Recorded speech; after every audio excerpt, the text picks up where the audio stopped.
Kembali lagi bersama Pandu Babe. So hari ni kita akan uji stability and handling Proton S70 dengan model-model luar dekat sana yang mesti korang kenal dengan dua ujian yang berbeza. Ramai kata S70 ni dipadu, tapi betul ke atau sekadar hype saja? So dengan itu kita bawa beberapa model yang kompetitif di bawah RM100,000. Kita ada Honda City, Toyota Vios, Nissan Almera dan MG5 yang akan diuji bersama dengan Proton S70 ni. Model Proton S70 memang tak asing lagi dalam market tempatan. Mana taknya korang tengok wajah dia nampak segar and premium dengan diamond grille shape dekat sini. And bukan tu sahaja, lampu LED dia boleh joget-joget tau. Ia merupakan sedan yang panjang and lebih lebar daripada Toyota Vios and Honda City. Walaupun dia terletak dalam golongan C segmen sedan, tapi harga dia macam harga B segmen, bawah RM100,000. Memang affordable. Tengok pada desain belakang pula, cukup kelas and bergaya dengan lampu taillight yang memanjang penuh dari kiri ke kanan. Masuk ke bahagian dalam ni, korang boleh tengok interior dalaman dia memang menyejukkan mata. Simple and tak terlalu crowded. Korang boleh tengok bahagian dashboard dia ni penuh dengan soft touch material, rasa macam duduk dalam kereta mahal. And bukan tu je, walaupun kereta ni di bawah RM100,000, tapi untuk variant flagship X korang boleh dapat panoramic sunroof, ciri yang ada pada kereta-kereta mahal. Sebagai pemandu drive jauh atau dekat tempat duduk mestilah selesa, dan saya suka yang ada pada seat Proton S70 ni, dia datang dengan holder di sebelah kiri dan kanan. Lagi-lagi kalau lalu corner korang rasa seperti dipegang, so pemandu tu jadi lagi selamat dan nyaman. Proton S70 juga datang dengan banyak safety features yang membantu perjalanan korang selamat dan lancar. Antara safety features yang ada dalam kereta ni, traffic sign information, rear collision warning, 13 fungsi ADAS yang menjadikan antara sistem bantuan pemanduan paling lengkap dalam kelasnya. Dan ada juga beberapa fungsi keselamatan yang lain. Jadi untuk menguji prestasi sebenar Proton S70, kita akan lakukan ujian pertama, cornering. Apapun ujian ini dilakukan atas pengalaman pemanduan kami sendiri. Ujian cornering ini dijalankan untuk menilai kepantasan dan ketepatan steering bila kereta melalui seko. Dari sini, kita boleh tengok sejauh mana steering respon terhadap arahan pemandu dan bagaimana kestabilan kereta dikekalkan masa ambil corner. Ujian lane changing pula dijalankan untuk menilai tindak balas dan kestabilan kereta bila pemandu tukar lorong secara mengejut. Melalui ujian ini, kita boleh lihat sejauh mana kereta mampu kekal dalam kawalan ketika menukar arah dengan pantas tanpa hilang imbangan atau hayunan berlebihan. Proton S70 dikuasakan dengan 1.5 liter 3-cylinder inline turbocharged dengan transmisi 7-speed DCT. Gabungan ini menunjukkan tindak balas yang lebih pantas berbanding model yang mempunyai enjin naturally aspirated ataupun CVT biasa. Sekarang ni kita berada dalam Proton S70 Flagship X. So jom kita tengok handling dia power tak power untuk cornering. Bismillahirrahmanirrahim.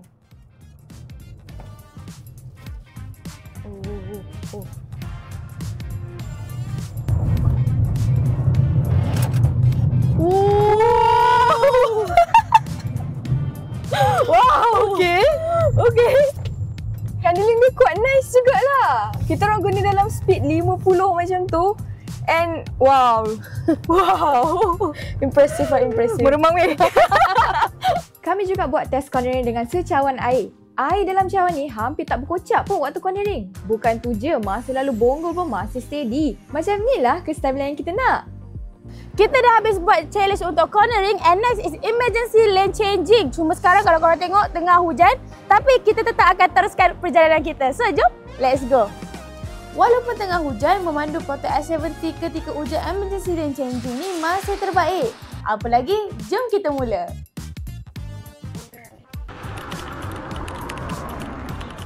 Honda City dikuasakan dengan enjin 1.5 liter 4-cylinder iVTEC dengan transmission CVT. Menggunakan suspensi yang sama dengan Proton S70 iaitu MacPherson Strut dan Torsion Beam. Gabungan kedua-dua ni buatkan pemanduan rasa lancar dan responsif. Jom kita tengok ujian dia. Kita dah selesai dengan Proton S70 Flagship dan sekarang kita berada dalam Honda City iVTEC. Kita tengok betapa power ke tak dia punya ni, boleh kalahkan tak Proton S70 tu. Kita tengok dulu, okey? Jom. Kalau tengok cara dua sedan ni ambil seleko, Proton S70 rasa lebih mantap dan terkawal. Bila masuk corner laju, body roll dia sangat minimum dan steering berat tu bagi saya rasa yakin. Rasa tayar dia betul-betul lekat dengan jalan. Boleh rasa kita yang kawal kereta tu. Bila bawa Honda City pula, boleh rasa handling Honda dan Proton lebih kurang sama. Cuma Honda City pula lebih ringan dan lincah. Jadi respon dia cepat bila pusing steering. Cuma ada sedikit olengan bila masuk selekor panjang. S70 bagi rasa solid dan stabil, manakala CT ni bagi rasa tangkas dan senang dikawal. Dalam ujian emergency lane changing pula, S70 sekali lagi tunjukkan kestabilan yang baik. Berat kereta banyak bantu dia untuk kekal stabil. Honda City pula lebih lincah dan cepat bertukar lorong. Tapi disebabkan kereta ni ringan, dia sedikit lebih berayun bila masuk semula ke lorong asal. Namun, respons steering yang pantas bantu pemandu kawal semula dengan cepat. Gabungan chassis tuning dan powertrain Proton S70 ni sememangnya buat pemanduan rasa lancar dan stabil. Terutamanya kalau kita bandingkan dengan kereta segmen B yang menggunakan enjin biasa dan CVT macam Honda City ni. Dua-dua ada kekuatan masing-masing bergantung pada apa yang pemandu cari, kestabilan atau kelincahan.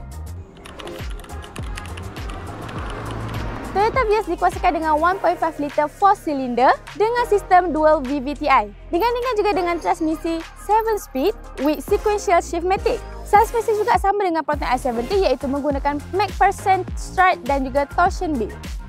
So kita dah try dua model and this is the third car, Toyota Vios. So jom kita try dulu. Let's go him. Bismillah. Bila pandu S70 dan Vios, memang rasa beza steering dia. Proton S70 rasa lebih berat waktu cornering, manakala Toyota Vios pula rasa ringan. S70 bila masuk corner laju, body roll dia sangat minimum and chassis dia rasa kukuh. Pemandu boleh kekal yakin dan steering dia bagi rasa lebih padat serta tepat. Kalau mana dengan Toyota Vios, waktu cornering berasa lebih stabil and yakin sebab badan S70 ni dia lebih besar and lebih lebar daripada Toyota Vios. Jadi bila masuk corner itu rasa semut je and also rasa melekat dekat jalan. Walaupun Toyota Vios rasa lebih ringan, tapi bila pemandu hilang kawalan, kita mudah untuk kawal semula. Jadi bila corner pendek atau kelajuan rendah, dia rasa lebih lincah. Tapi bila selekor panjang atau laju sikit, boleh nampak sedikit pergerakan pada badan kereta sebab suspensi dia lebih lembut. Jadi kalau nak rasa cornering yang lebih solid dan yakin, S70 ada kelebihan tu. Tapi kalau suka gaya pemanduan ringan dan mudah dikawal, Vios masih seronok dibawa. Dalam ujian emergency lane changing pula, Proton S70 sekali lagi nampak lebih stabil bila tukar lorong secara mengejut, kereta kekal dalam kawalan. Toyota Vios pula terasa lebih tangkas dan cepat bertindak tapi sedikit berayun bila masuk ke lorong asal. Walaupun begitu, kawalan masih baik dan tak hilang arah. MG5 menggunakan enjin 1.5 liter DVVT 4-cylinder dengan transmission ICVT 8 kelajuan. Suspension yang digunakan lebih kurang sama cuma ditambah stabilizer. Let's see how it goes. So tadi kita dah bawa Toyota and now kita try MG5. Woo! Let's go. Jom, let's go. Steering MG5 ni rasa ringan dan dapat rasa yang badan dia berat. Sesuai untuk pemanduan santai tapi kurang agresif bila corner tajam. Steering MG5 ni cepat tangkap tapi bila kelajuan tinggi, S70 lebih meyakinkan. Jadi kalau nak rasa cornering yang lebih sporty dan solid, S70 menang dari segi kestabilan. MG5 lebih kepada keselesaan dan flexibility. Jadi ia lebih sesuai untuk pemanduan santai. Untuk ujian emergency lane changing, S70 menunjukkan kestabilan lebih konsisten. Tukar lorong secara tiba-tiba, kereta kekal seimbang dan cepat kembali lurus.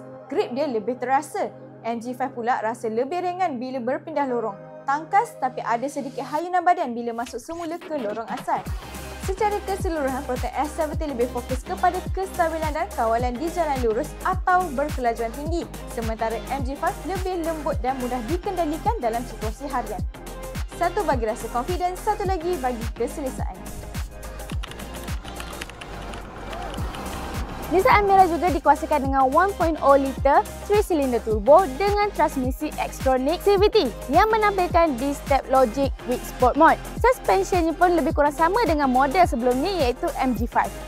So sekarang kita dalam Nissan Almera Turbo and kali ni Ad pula yang akan bawa. Ini yang last kereta yang kita akan test. So, let's go!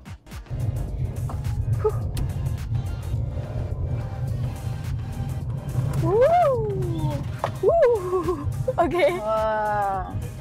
Ada improvement?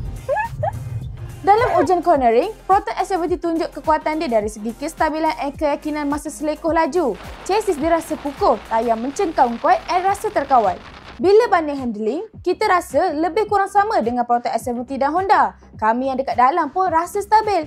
Steering Almera juga cepat respon, jadi pemandu masih boleh kawal dengan mudah, cuma tak seproses S70. Kalau S70 rasa macam sedang berat, Almera pula lebih kepada gaya ringan dan fleksibel. Dua karakter berbeza, dua pengalaman pemanduan yang menarik. Waktu emergency lane changing, Proton S70 kekal stabil walaupun tukar lorong mengejut pada kelajuan tinggi. Pergerakan badan lebih terkawal dan kereta tak berayun banyak bila masuk semula ke lorong asal. Almera pula terasa lebih lincah tapi sedikit ringan bila berpindah lorong pantas. Ia cepat bertindak cuma tak sepadat rasa kestabilan pada S70. Kesimpulannya, S70 sesuai untuk pemandu yang suka kestabilan dan keyakinan dekat lebuh raya, manakala Almera lebih menyelah dalam kelincahan dan keselesaan pemanduan bandar. Dua-dua ada daya tarik sendiri bergantung pada gaya pemanduan masing-masing. Setelah menguji kestabilan dan handling Proton S70 ni, saya cukup yakin yang dia memang setanding dengan jenama-jenama global dekat luar sana. Tapi confidence rasa pada Proton S70 ni memang lain daripada yang lain. Dapat drive untuk long distance lagi fun. Handling dia lagi precise, tapi tak peliklah. Proton S70 memang dibangunkan khas untuk jalan Malaysia. Bukan setakat dia buas-buas sikit, tapi betul-betul diuji ikut keadaan jalan kita. Bayangkan lebih 1.2 juta kilometer off development dan 75,000 jam ujian dilakukan. Jadi tak heranlah bila lalu atas jalan tak rata ke, berbonggol, atas leko berbukit, Proton S70 ni still rasa stabil dan mantap. Betul tu, pendapat saya as female driver, S70 ni bukan je sedap untuk dipandu tapi lagi selesa dan mudah. Ada storage bawah konsol untuk letak beg, ada kamera 360 darjah.